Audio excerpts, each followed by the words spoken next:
Assalamualaikum Alifah. Waalaikumsalam warahmatullahi wabarakatuh. Apa kabar? Alhamdulillah, luar biasa. Allahu Akbar. Itu maskernya boleh dibuka kalau lagi di kamar. Kan, siap. Support pemerintah menggunakan masker. Oh iya bagus. Tapi ini harus dilepas. Dah. Yeay. Ada pakai yang efek tadi tuh. Oke, alhamdulillah nih Alifah sebelumnya makasih banyak ya udah meluangkan waktunya untuk ngobrol bareng di sini. Rencana dari beberapa bulan yang lalu ya, alhamdulillah terwujud ke saat ini. Jadi kita mau ngebahas insecure nih. Sebenarnya awal mulanya itu tertarik ngobrol bareng santai dengan Alifah terkait insecure ini karena mendapati kita mengikuti perlombaan yang sama. Jadi beberapa bulan yang lalu tuh kita mengikuti lomba apa itu namanya? Musikalisasi puisi. Musikalisasi puisi. Ya, betul ya? Ingat nggak? Musikalisasi sama syuting, bukan syuting, acting. Bukan tapi kan awalnya dari musikalisasi puisi dulu, terus kita lomba acting. Ya betul. Pertamanya dari sana tuh. Nah itu ya. Nah, sebenarnya waktu itu tuh perlombaan musikalisasi puisi itu, Teh Lina tahu sebenarnya dari Alifah. dari postingan Alifah. Pas lihat ada postingan Alifah, wah aku jadi tertarik nih untuk ikut lombanya. Akhirnya ikut lombanya.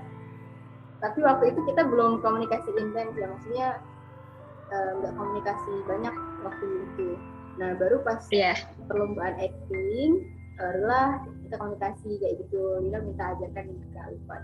Ternyata di sana mulai terbukalah obrolan yang sesungguhnya. Oh jadi ternyata waktu kita sama-sama ikut lomba musikalisasi puisi, katanya Alifah merasa insecure ketika Lina ikut lombanya. Nah waktu ikut lomba acting malah Lina yang bilang ke Alifah, Lina nih insecure ketika Lina ikut acting. Ketika melihat Alifah yang jago acting, Lina merasa insecure nggak bisa acting seperti Alifah ya gitu. Nah tertariknya tuh dari sana Alifah. Iya. Jadi tertariknya dari sana. Nah makanya katakan nggak bisa dipungkiri ya, teman-teman kita juga mungkin yang nonton video ini mungkin pernah ada di masa di titik merasa insecure, merasa kayak orang lain bisa ya, kayak misalnya aku mikirnya kayak gini ya, kalau Alifah mungkin dulu mikirnya gimana Alifah pas waktu musikalisasi? Aku pas tahu Teteh ikut musikalisasi, aku tuh kayak mikir, oh ya udahlah, ini mah Teh Lina yang menang. karena secara apa ya, secara tata bahasa tuh aku jauh gitu. Kalau aku rasanya aku menang di videonya, aku menang di karakter akunya, tapi kalau isi puisinya udahlah Teh Lina ini mah. Tapi itu kan teman-teman ya, itu kan yang Alifah rasain ya. Yang Alifah rasain ketika ikut lomba musikalisasi puisi. Alifah merasa insecure ketika melihat video puisinya Teh Lina. Kemudian datanglah lomba yang baru, lomba acting. Teh Lina melihat actingnya Alifah, wow keren gitu ya. Kalau dibandingkan dengan seorang Lina Fatima yang actingnya kemana baik. Akhirnya aku merasa insecure tuh. Alifah keren banget kayak gitu. Tapi, nah makanya ini nih, disinilah yang kita mau bahas nih tentang insecure ini. Kalau Teh Lina kan waktu merasa insecure waktu itu ya, ketika melihat Alifah yang keren actingnya, aku samperin Alifah orangnya. Aku minta ajarkan teman-teman. Jadi aku minta ajarkan langsung ke orang yang memang lebih jago dari Teh Lina gitu. Aku chat lah Alifah, aku minta ajarin, aku minta nilai waktu itu, bener ya Alifah ya, aku minta nilai actingnya Teh Lina sebelum dikirimkan waktu itu. Iya, betul. Delina minta Alifah nilai dulu nih apa yang kurangnya, yang mana, terus tolong pilihin. Nah repot deh sebelum dikirim. Meskipun akhirnya Delina nggak kepilih. Sama. Tapi itu sebagian kisah yang akhirnya membuat kita untuk diskusi tentang insecure ini. Oke, sekarang boleh deh Alifah, gimana nih kalau bahas tentang insecure dari pandangan Alifah?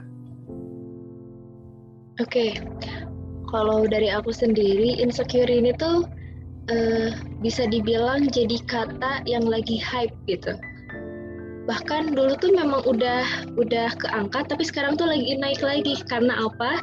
Karena sekarang lagi zamannya corona gitu. Orang-orang diam di rumah, nggak ada kegiatan, cuman bisa berinteraksi lewat media sosial gitu ya, ngelihat orang lain. Otomatis tingkat insecurity-nya tuh meningkat. Termasuk aku kayak gitu. Aku tuh kayak memandang insecurity itu dikarenakan untuk aku pribadi, karena terlalu banyak waktu luang, nggak produktif, jadi aku terlalu banyak melihat orang lain, tapi yang aku lihatnya itu bukan orang-orang yang bisa mengangkat pikiran aku tuh jadi lebih tenang, tapi akunya tuh jadi lebih takut, lebih cemas karena aku melihat orang yang lebih sukses gitu. Misalnya aku kayak ngeliat temen, waduh udah punya bisnis nih gitu, pas lihat lagi temen, waduh udah ikut lomba nih, terus lihat temen lagi, aduh ini temennya udah nikah nih, terus lihat lagi temen, aduh udah punya anak nih, terus insecure yang lain lagi, aduh ini gini, terus pas ngeliat diri aku sendiri, aku udah ngapain ya di umur segini gitu. Nah itu kan kalau dari sisi dunia gitu ya. Terus kalau ngeliat dari sisi akhirat, aduh ngelihat temen nih, aku di sini udah lulus pesantren nih, aduh ini udah wisuda tahfiz nih, aduh ini, terus kayak ngelihat dari sendiri, aduh udahlah ini mah dunia akhiratnya kayak makin drop, akunya sendiri kayak down, insecure, menangis gitu. Nah itu kayak gitu sih kalau aku melihat insecurity dalam diri aku sendiri gitu, karena terlalu banyak waktu luang gitu, akunya tidak produktif karena kurang bersyukur juga sih, itu intinya. Kalau aku merasakan insecure. Sekarang nih kan Alifah kan merasa ada di titik itu, pernah merasakan ada di titik itu, atau mungkin malah sampai sekarang ya merasakan ada satu titik itu datang lagi, muncul lagi, rasakan lagi, kita alami lagi. Apa yang Alifah sikapi ketika Alifah ada di kondisi itu, ketika Alifah ada di titik itu? Oke. Gak bisa dipungkiri sekarang ini kita lagi ada di fase quarter life crisis. Jadi ya udah, intinya kita harus menerima itu karena tidak bisa dipungkiri, karena memang kita sedang ada di fase itu. Nah selain dari itu, kalau aku biasanya curhat sama ayah sama ibu dan juga orang-orang yang aku percayai gitu, yang bisa diambil nasihatnya lah gitu. Aku ceritakan keluh kesah aku gitu tentang kekhawatiran masa depan gitu, kekhawatiran tertinggal jauh oleh teman gitu ya, tentang rasa insecurity itu. Nah dari sana aku biasanya dapat insight gitu, dapat power lagi, terus diingatkan untuk lebih bersyukur dan diingatkan lagi tentang usaha gitu, bukan perkara hasil aja. Bahkan orang tua tuh bilang kayak gini, Teteh coba sekarang Teteh lihat orang lain, banyak yang mau ada di posisi Teteh udah sejauh ini katanya. Lihat orang lain mah gini katanya gitu. Teteh tuh harusnya bersyukur gitu, jangan ngelihat ke atas terus, capek. Kalau orang Sunda mah tong tanggah wae cangkel jadi gitu. Sok sekali-kali tuh lihat ke bawah, banyak loh yang di bawah kamu gitu. Dalam artian bukan nggak mengagungkan aku itu sebagai anaknya, tapi mencoba untuk lebih lihat deh gitu, ada orang-orang yang mungkin lebih sulit dari kamu gitu. Nah di situ jadi merefleksikan diri biar biar bersyukur lah gitu, jangan terus-terusan ke atas, boleh lihat sesekali gitu ke atas biar termotivasi, tapi jangan keterusan, ntar pegel katanya gitu kalau kata orang tua. Jadi aku selalu minta saran sama orang tua. Selain dari itu, aku seneng baca-baca buku atau enggak kayak konten self improvement gitu, self healing. Salah satunya aku baru beli buku ini karyanya Ahmad Rifai Rifan. Ini bestseller, nasional bestseller. Aku belum baca sih, tapi aku udah tertarik sama judulnya gitu. Ini salah satu upaya agar aku tidak insecure lagi, agar lebih bisa memaknai hidup gitu sih. Ya Allah. Kalau Lina tariknya jadi ada 3 poin nih kalau dari Alifah ya. Ketika merasa ada titik itu, Alifah menyikapinya yang pertama, Alifah mengkomunikasikan dengan orang-orang terdekat. Kemudian menerima nasihat dari yang lain. Kalau ningali keluar dicangkel. Oke, itu bagian dari nasihat. Dan yang ketiga adalah membaca buku. Itu bagus tuh. Jadi teman-teman juga mungkin kalau merasa ada titik ini, merasa di saat ini sedang insecure, maka bisa tuh mengaplikasikan apa-apa yang mungkin Alifah sudah